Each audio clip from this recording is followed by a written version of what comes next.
Hey everybody, it's Emily, the Crazy Worm Lady. I'm here today with the European night crawlers. This is pretty much what I was left with after I harvested or started harvesting last week and had so much trouble kind of getting the worms to separate. So I had started a bin with just the worms I hand-picked out of there and some of the rags and things like that. And then I threw some watermelon, there were some carrots, things like that. Threw all of that in here and pretty much just left them to it. No shredded bedding. I just pretty much put in whole pieces of bedding. And I was kind of interested to see how they were doing in here. And so far, so good. It smells very earthy in here. I didn't know if I added a little bit too much moisture-rich foods and I was gonna have to really go back and go crazy on the bedding, but it doesn't appear that that's the case. I'm even down in the very, very bottom here and there's no standing water. I mean, it's definitely damp, but it's not flooded either. So that looks good. I think being so shallow now, we're not all the way up here. It gets a lot more airflow, so that will prevent us from having any major issues. These guys love these rags.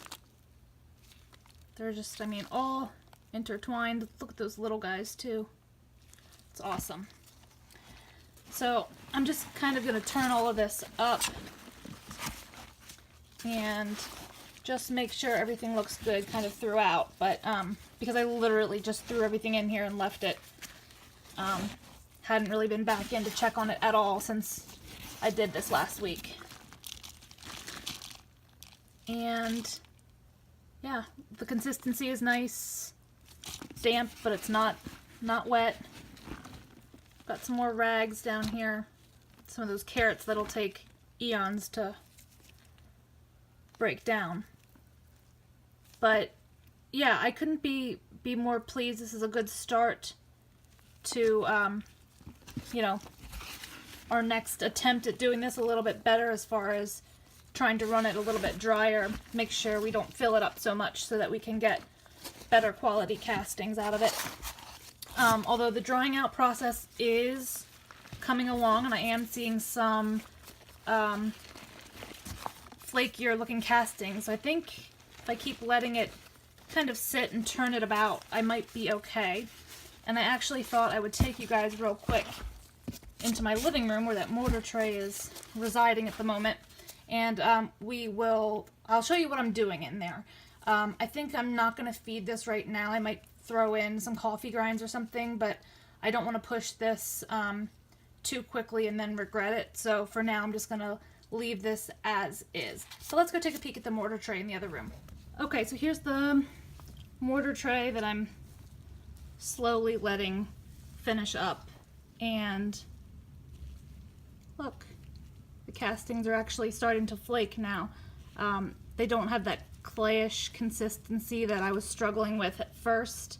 And I've just come in here a few times and just kind of turned it up, and I've hand-picked some worms out. I will be actually adding some of these guys to the urban worm bag to see what their addition does for that system. But I want to show you what I have down here. I thought I would like to try to bait a few more out in one piece as opposed to having to hand pick them out like I did the other day. So I threw a corn cob in here literally less than a day and a half ago. And these baby worms, even the adult worms, they love corn on the cob. So, I mean, you see these guys are just all over it. They love to go into the little, you know, ridges where the kernels were. And even once, like, all of the meat's been picked off of these corn cobs, they will end up hollowing it out and eating it from the inside out. Guys, you gotta be kidding me. Are my guys really laying cocoons? This also tends to be a huge spot that worms like to lay their cocoons. And that is not a piece of corn. That is... Try to get this to focus. Now I rolled it over. There we go. That's a cocoon, guys. I can't believe it. I even was trying to make a concerted effort to pick out the adults so this wouldn't happen. Alright.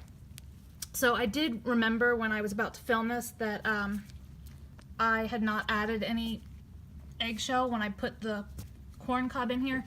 So just gonna put some eggshell over that, bury this back down here in the corner, let these guys continue to congregate, and come back next week and pull a few more of them out of here. But I wanted to show you what was going on in the mortar tray as well. I'm just really pleased that this is starting to flake apart. It's going to be much, much easier to harvest this way.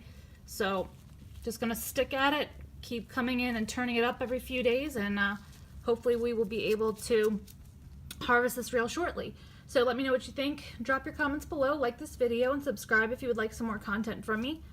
I hope you guys have an excellent day, and I will talk to you soon.